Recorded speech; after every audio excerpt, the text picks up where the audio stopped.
Hello and welcome to Everywoman. In today's programme, we examine the crime of apostasy, how a baby can be torn from its parents because a Muslim woman dared to marry a non-Muslim. More controversy over HRT. First it's bad for you, now it's good for you. Does anyone really know? We speak to a menopause expert. And what do you get when you cross a 30-year-old Palestinian virgin with stand-up comedy? Maysoon Zaid on the Muslim sense of humour. Religious freedom in Malaysia has been under the spotlight recently with a string of disputes involving the country's non-Muslim minorities. The most high profile is that of Siti Fatimah. She was born a Muslim, but she married a Hindu man out of love. She calls herself Revathi, a Hindu name, and together the couple have a 15-month-old baby girl. But because she was living as a Hindu, Siti has been accused of apostasy or deserting her religion. She's been detained at a rehabilitation centre and her baby has been taken away. Her husband Suresh, who's banned from seeing both his wife and child, spoke to Everywoman about the battle to win back his family. Nama saya Suresh Revathi Masoosai, saya agama Hindu. Nama bini saya ialah My name is Suresh Veerapan. I'm a Hindu. My wife's name is Revathi and my daughter's name is Divya Darshini. I married Revathi in 2004 on the 10th of March. Ours was a love marriage. We went to the Hindu temple, got married according to Hindu tradition by tying the nuptial string. After a year, we had our daughter, Divya Darshini. Their happiness was short-lived. Trouble started as soon as they tried to get a birth certificate for Divya. Revathi's given Muslim name, Siti Fatimah, and Suresh's Hindu name aroused suspicion. Malaysian law does not recognize a marriage between a Muslim and a non-Muslim unless the non-Muslim partner converts. But in this case, it was Revathi who declared that she had followed her husband's faith. The Syariah Court ordered her to be detained for 100 days at the Ulu Yam rehabilitation center. My heart is torn. After all, she's not a Muslim. She's only Muslim by name, but she has been living as a Hindu. Suresh has not seen his wife or child for almost a month. Revathi's Muslim parents, who did not approve of their daughter's liaisons with a Hindu man, had sought a Syariah court order to take custody of their child while their daughter was in detention. Saya akan betulkan anak Islam. I will make her a Muslim child. That's why I took her, to correct her upbringing. After all, her mother has no choice. Her mother cannot leave this religion anyway. Revathi was still nursing her child when she was detained. At first, Suresh was allowed to see her, but his visits were subsequently denied. Despite that, Suresh still makes a 3-hour drive from Malacca, hoping that he could persuade the guard to allow him to see Revathi. This time, Jazeera followed him. I don't have permission. They say I'm a Hindu and I cannot be with a Muslim girl. They say, she's a Muslim, you are a Hindu. How can you prove that she's your wife? The Ulu Yam Islamic Rehabilitation Center is an institution to correct wayward Muslims. According to its website, apostates, religious deviants, and women pregnant with a child of non-Muslim fathers are sent here. சரியா நான் காடியுலக எல்லாம் முக்கியமான ஆள இருக்கு எல்லாமே உன்னை பாத்துட்டு இருக்காங்க எல்லாமே நீ ஆட்டி சொல்லிராத 3 நாள் ஹெல்ப் வந்துச்சியா ஆமாவா மருந்து ஒண்ணு கொடுக்காம இருக்காங்க சரி ஓகே ஹெல்ப் வந்துச்சு திரும்ப சரி சரி சரி 4 நாள் சரி சரி காடியுலக ஹால்லாம் இருக்கு நீ அவன காட்டிக்கு அதெல்லாம் பாத்துட்டு இருக்காங்க எல்லாம் நான் பேப்பர் எல்லாமே போட்டுட்டேன் எல்லாம் கலப்பா நான் வெட்டி நான் நமக்கு தான் இதெல்லாம் எடுக்கறாங்க நல்லா பாத்துக்கிறேன் பாலிக்கு பிடிச்சிட்டாங்க சந்தோஷம் அம்மாக்கு அது இது பண்ண போறேன் புளி எடுத்தா நான் எடுத்த கூட நீ விட்டுறணும் சரி ஏபா சுமகசியா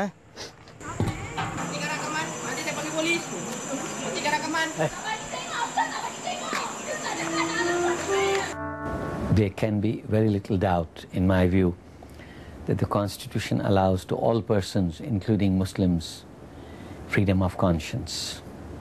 The Constitution is quite clear in Article 11, Clause 1. Every person has the right to profess and practice his religion. Arresting people for their religious beliefs besides being a violation of Article 11, freedom of religion, would be a violation of their personal liberty. Dr. Shad Faruqi is a constitutional lawyer whose views have struck resonance with the growing movement called Article 11.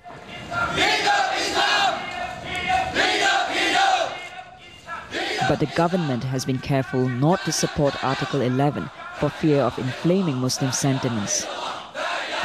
Religious advisor Ulama Harusani Zakaria defends the laws on apostasy.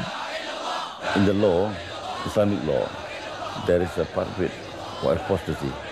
And apostasy is for the sentence is death. In Malaysia, we don't have any law for that. We are asking the government to have a law just to prevent people from becoming apostasy. When we say a Malay is a Muslim, that is what in the constitution. So when we allow all these things, then we're finished. The Malays are finished already. I asked for a good decision by the Sharia Court, so I can be with my wife and kid like before. Julian Ong with that report. And Everywomen has just learned that Revathi's detention has been increased by another 80 days because the Sharia Court doesn't believe that she has rehabilitated or repented. Well, let me introduce you to our guests. Joining us from Kuala Lumpur is Zaina Anwar from Sisters in Islam and Farid Sufian Shuaib, law lecturer at Malaysia's International Islamic University. Farid, if I can come to you first. Most non-Muslims will be shocked that something like that can happen to a woman who just chooses not to follow Islam anymore. Why is it seen as such a crime? Well, the Quran said that apostasy is a serious crime in Islam. When you believe in Allah, it is a serious crime to convert out of Islam. Okay, Zaina, there have been a number of disputes involving Muslims and non-Muslims. Is that straining the relationship between different ethnic groups in Malaysia? Of course it is, and the concern is just not among non-Muslims only. Many Muslims are also shocked at what is happening, and the case of Revathi really clearly shows what happens in real life, human lives, when you force someone to believe when he or she does not believe, and you believe and you feel that it is a crime for a Muslim not to believe.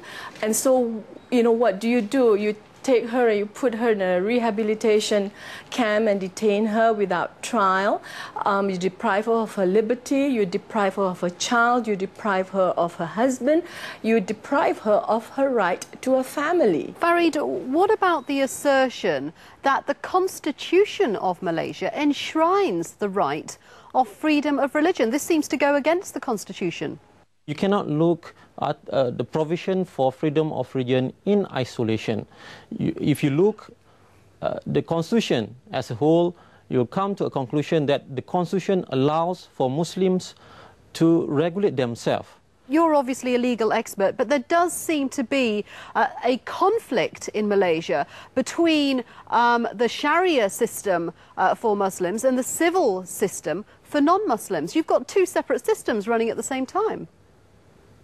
Yes, that's correct. Because of the federal constitution allows that to be so. You have to consider the history of Malaysia, where Islam has been applied in Malaysia before the coming of the colonial powers, the British and so on. So the constitution recognized the existence, the administration of Islamic law. Zaina, what do you want to say?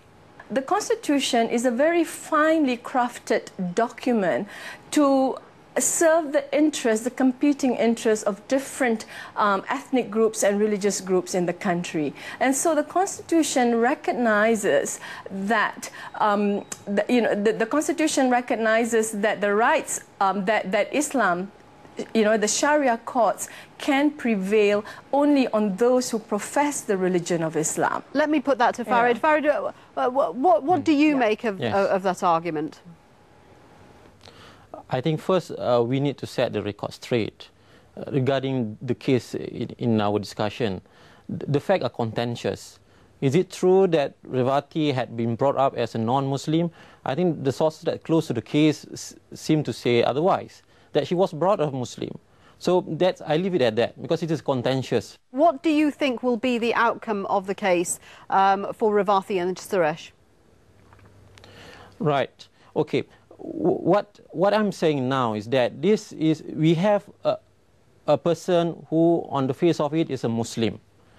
Let the Syariah Court determine the status of that person, because on the face of it, she is a Muslim, and there is no marriage taking place, not according to Islam, not according to the law for non-Muslim, namely Law Reform Marriage and Divorce Act. So let the Syariah Court decide on her status. Well, the debate continues, but we do know that a mother and a child have been separated. Farid Sufi and Shuaib and Zaina Anwar speaking to us from Kuala Lumpur. Thank you very much for joining us on Everywoman. Now, when we come back, is laughter the best medicine to heal all ills and cross divides? Maysoon Zaid certainly thinks so. We meet the Palestinian comedian after the break.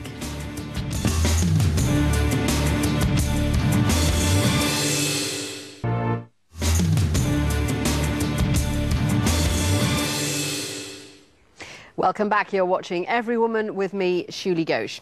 Now, for millions of women, menopause can be miserable. Symptoms include hot flushes, mood swings and brittle bones.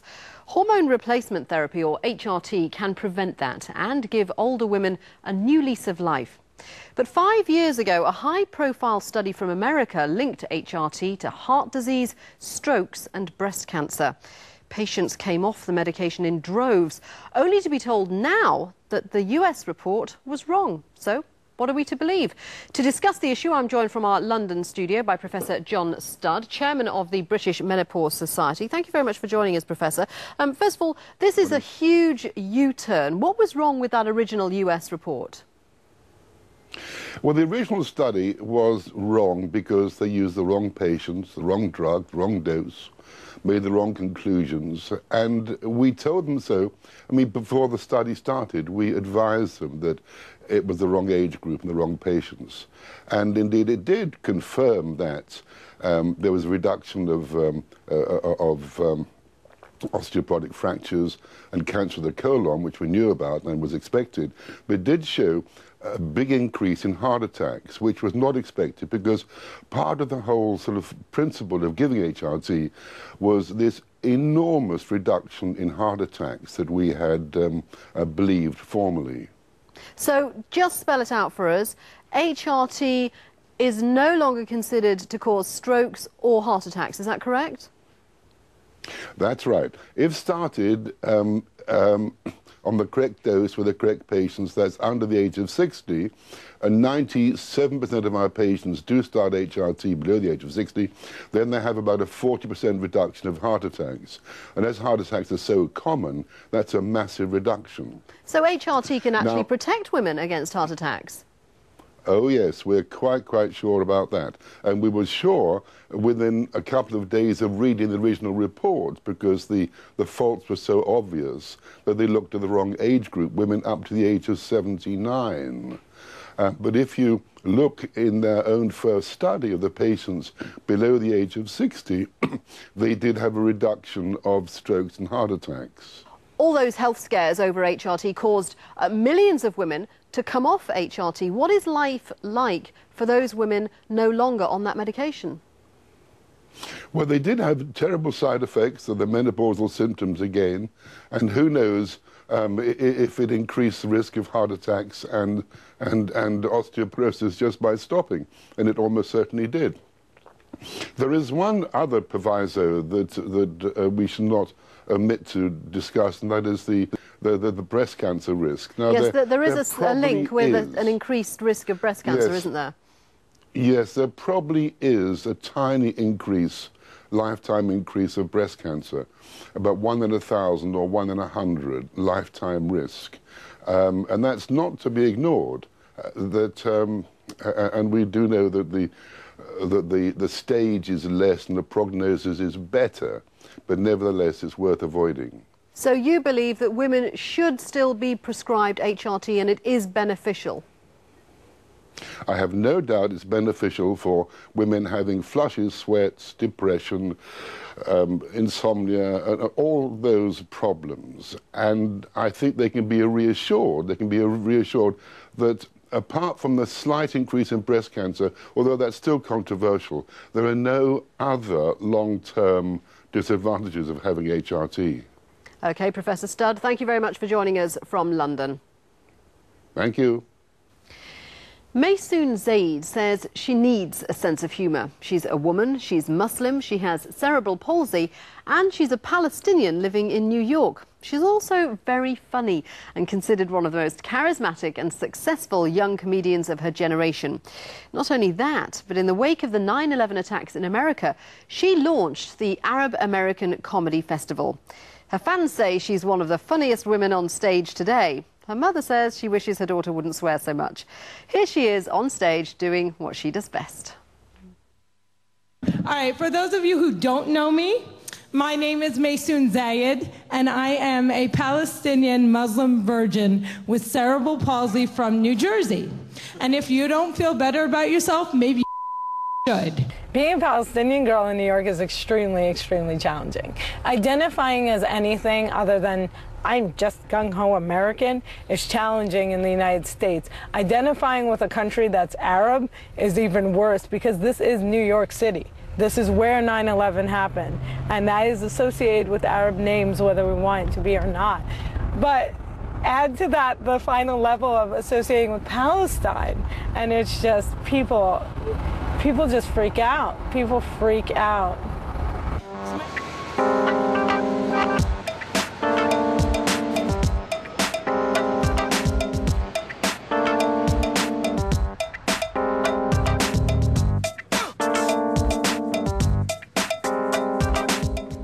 Since September the 11th, Daisy Khan has been campaigning against anti-Islamic prejudice.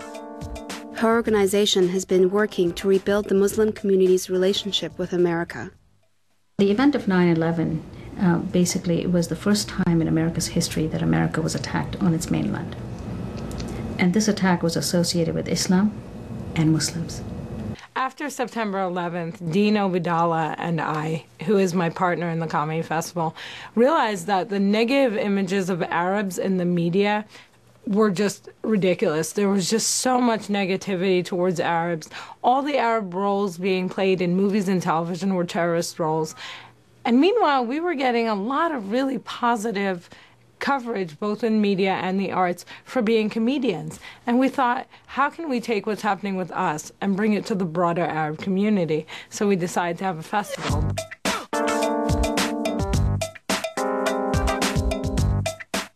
Are you guys having fun at the 4th Annual New York Arab American Comedy Festival? So fun. So amazing. This thing is crazy. 4 years. Dino Vidala and I founded this 4 years ago. 4 years! When I first saw Maysoon, I was delighted. She was at a fundraiser, and there were some conservative people that got very angry, and they protested outside the hotel, and the police was called. So I had never seen so much fuss over a comedian. So my dad, I love my dad. You guys heard about my dad before? Haj Musa Zayed? He's amazing. He's a very distinguished Arab man who looks exactly like Saddam Hussein. I think one of the saddest things that I've ever seen is when people like my father, who has been in this country for 40 years, has someone throw a comment about terrorism at him. Like, I find that absolutely deplorable, and yet it's acceptable. It needs to change. America, allows immigrants to come in. It grants them rights, but there's a certain kind of process that we go through. And it takes 3 generations for an immigrant community to completely assimilate itself and be really, truly accepted as American. Maysoon lives with her parents and sisters in New Jersey. Coming from Palestine and from the culture that I come from, I would like you to tune down the jokes and avoid language that would offend people like me and your sisters and our friends. No idea who the is. That people off. I like that she can stand there in front of an audience and make them laugh, but I really don't like when she uses any words that we do not approve of. And as they were growing up, God help any of them who use the word like this. I would have disowned her. I have no choice now. You know, when I'm talking about George Bush, I can't find a non-curse word to describe him. So part of it is that's the language that most appropriately conveys the message that I'm trying to convey. And part of it is, yeah, when you're, you know, at a college or at a comedy club, people are used to hearing that kind of language. Well, I think that humor is the best way to break down fear. It really is it is the best medicine that one can have. My husband's Irish, I'm Lebanese, and that's a good combination, right? You know the boys are going to grow up to be drunken terrorists. We're really proud, yes. They'll hide the bomb, but they get drunk and forget where they hid it. I feel like it's a sense of duty that very, very rarely do you see a positive Muslim female image, especially for women. I rarely see any Muslim women being portrayed as human beings on television. So one of the motivations for my comedy is to bring a human face to Arab Muslim women. You know, I'm 30 years old and I'm single, right? Which is not a big deal because, like I said, it's like Sex in the City. Woo! I'm so cool. Here is the problem. In Arab years, I am actually 67. I think that is what people need to see more of, that you can be Palestinian and you can be American and you're not a terrorist. And this is what's needed in this day and age. My name is Maysoon Zayed. Thank you so much for supporting the New York Arab American Comedy Festival next year in Jerusalem. Thank you. Oh, I love stand-up comedy, and I would love to be in Jerusalem for that one. That's it for this week. If you have any comments to make, then do email us at everywoman@aljazeera.net. Until next time, bye-bye.